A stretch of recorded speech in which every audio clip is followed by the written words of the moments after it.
सुभाष चंद्र बोस ने कभी ये नहीं कहा कि मैं फौज बनाऊंगा तो उससे केवल बंगालियों की रक्षा होगी। नहीं, उन्होंने आजाद बंगाली फौज नहीं बनाई, आजाद हिंद फौज बनाई, पूरे भारत की रक्षा के लिए फौज बनाई।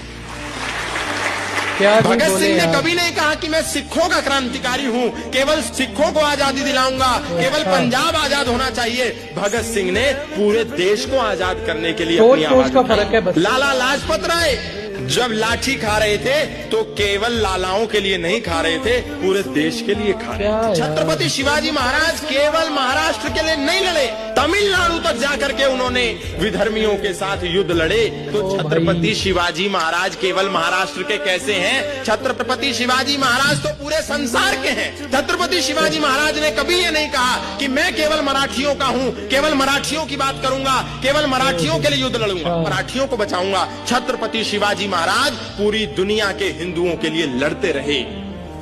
महाराणा प्रताप ने कभी ये नहीं कहा कि मैं केवल राजपूतों का हूँ, केवल राजपूतों की रक्षा की बात करूंगा, ऐसा कभी नहीं कहा। महाराणा प्रताप अंतिम श्वास तक हिंदुओं की, हिंदुत्व की, सनातन की रक्षा के लिए लड़ते रहे। और हम आज आपस में भाषा के आधार पर, क्षेत्र के आधार पर, प्रांत के आधार पर, महापुरुषों के आधार पर आपस में युद्ध लड़ रहे हैं। हिंदुओं की सबसे बड़ी कमजोरी ये है। महापुरुषों को भी हम आपस में खींचतान कर रहे हैं, उसमें भी विवाद कर रहे हैं। और तो और हम क्या करेंगे?